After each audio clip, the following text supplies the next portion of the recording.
qui est là ce matin. Salut Émilie, comment vas-tu? Salut Rémi, comment ça va? Ça va bien toi? Ça va vraiment bien. Super. Je pense que la magie des fêtes a kické in cette semaine. Ouais, je pense T'es-tu comme ça? T'es-tu dans la gang des lutins qui ont hâte ou t'es comme les Grinch qui sont comme pas tout de suite? Tu sais-tu où? Mais en fait, je suis pas non plus un lutin extatique. Là. Je suis pas du genre à mettre les décorations de Noël tout de suite après celle d'Halloween. Je me garde une petite période tampon. Mais ceci dit, il y a quand même plusieurs parties de Noël en ce qui me concerne là, qui commencent à faire leur apparition dans le calendrier. Mon premier était hier soir. Alors, donc j'ai déjà eu des cadeaux. Alors, c'est pour ça, je pense. Que la magie est déjà là. Il y a de ces petits plaisirs. Moi, je me suis laissé tenter par un latte au pain d'épices. Ben oui. C'est la saison aussi. Ça me met dans l'esprit. Là. Lui, c'est un lutin absolument fantastique. Tous les matins, il arrive avec sa tuque de Noël. C'est pas vrai? Ah ouais, Marc-André. Et Émilie, si tu nous as dit que tu as reçu déjà des cadeaux, est-ce qu'il y a un message pour nous? Oui, c'est ça.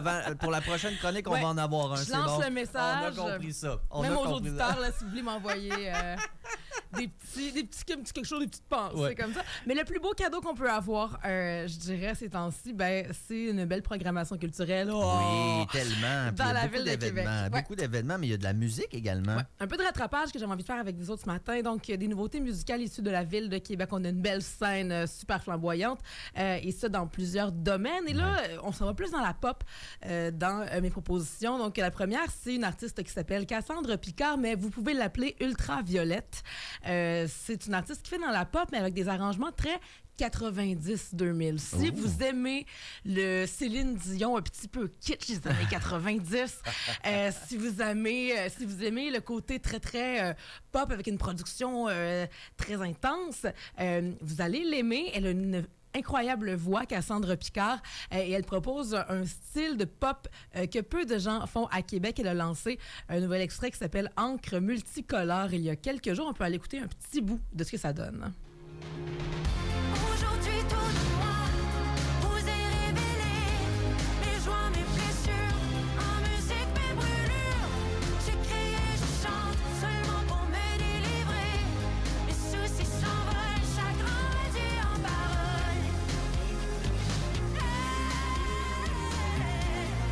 On se croirait un petit peu en 2001, 2002. J'aime ça et je pense que c'est très assumé. C'est bien produit aussi. C'est très bien produit. C'est Jérémy Cornelier qui est derrière la réalisation. J'adore ça. Ça fait changement.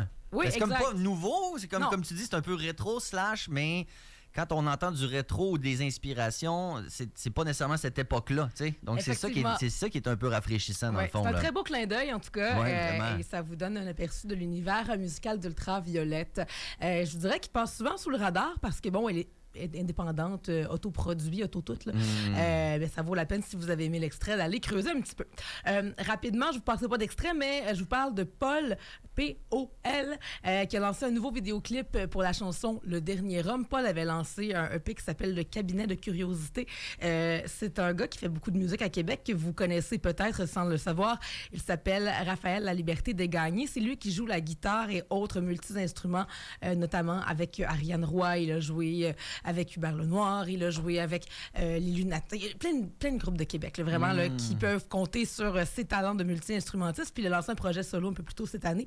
Puis il a lancé donc un vidéoclip très autoproduit lui aussi dans les derniers jours pour une des pistes de son EP. Alors allez voir ça si vous êtes fan de vidéoclips homemade. Et la grosse toune qui est sortie cette semaine, c'est du groupe Les Lunatiques. Les Lunatiques, c'est un groupe de Québec qui a lancé un premier album il y a de ça quelques années, qui faisait dans j'ai envie de dire le rock rétro un petit peu. Okay. Et là, ils ont lancé un extrait pour le prochain album à venir qui n'a rien à voir. On est cette fois-ci dans l'électropop. La chanson s'appelle Sudation. Et la chanson, on n'a pas fait parler d'elle tant que la pochette de la chanson où le chanteur Antoine Bourque apparaît dans une photo où il est très peu vêtu. Je dirais même qu'il est vêtu seulement de son saxophone.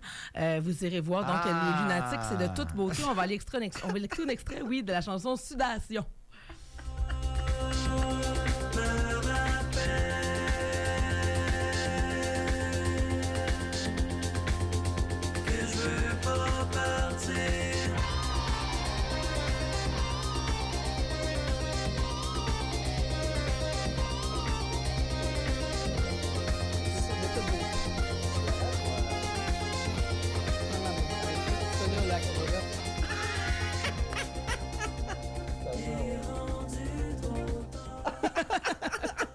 J'adore. Surtout que son regard est assumé. Oui. Il a l'air bien. Oui, il a l'air bien. On salue Antoine Bourque, là, qui a quand même eu le cran de prendre cette séance photo avec Charline Clavier, qui est derrière le Kodak pour ça. Donc, de beaux nouveaux extraits, des affaires qui font jaser finalement Très sur la scène musicale de la ville de Québec. Puis d'autres choses qui fait jaser, Rémi, on a sûrement déjà jasé mais c'est la fermeture du district de Saint-Joseph. Ouais. Ça a brassé quand même pas mal de monde qui s'y attendait pas. Ça a remis sur le plateau, j'ai envie de dire, le thème des hausses de loyer dans Saint-Roch qui peuvent parfois frapper l'industrie culturelle. Ouais. Ça a fait jaser également de Bleu-Feu, donc qui possède le local dans lequel opérait ou opère toujours en fait le district Saint-Joseph. Et on sait déjà que Bleu-Feu va sans doute reprendre le local. Il n'y a pas d'autres... en tout cas, pour l'instant, il n'y a personne d'envisagé pour reprendre la gestion du district de Saint-Joseph et ça risque de devenir en fait un grand foyer, un grand hall d'entrée pour les 2 salles de chaque côté du district de Saint-Joseph, donc soit l'Impérial et le Grizzly Fuzz. Pour l'instant, c'est ce que la rumeur... moi aussi, j'étais légèrement déçue par cette idée, mais bon, c'est pas nous autres qui... Non. C'est pas notre cash, surtout. C'est pas notre cash, effectivement.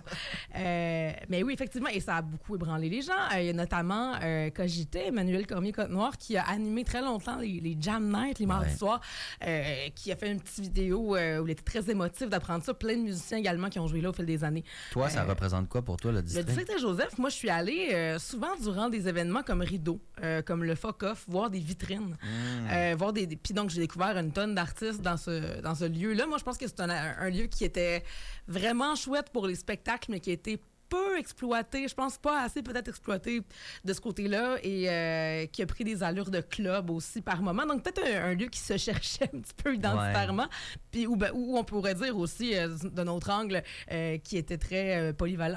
oui, c'est peut-être ça aussi, effectivement. Voilà. Mais bref, ça a inquiété du monde, évidemment, parce que dans Saint-Roch, il y a beaucoup de fermetures, il y a beaucoup de... Des déménagements ou des fermetures. Exact. Donc, c'est jamais des bonnes nouvelles, mais c'est toujours quand même des sujets de discussion qui amènent à d'autres idées, à développer d'autres idées.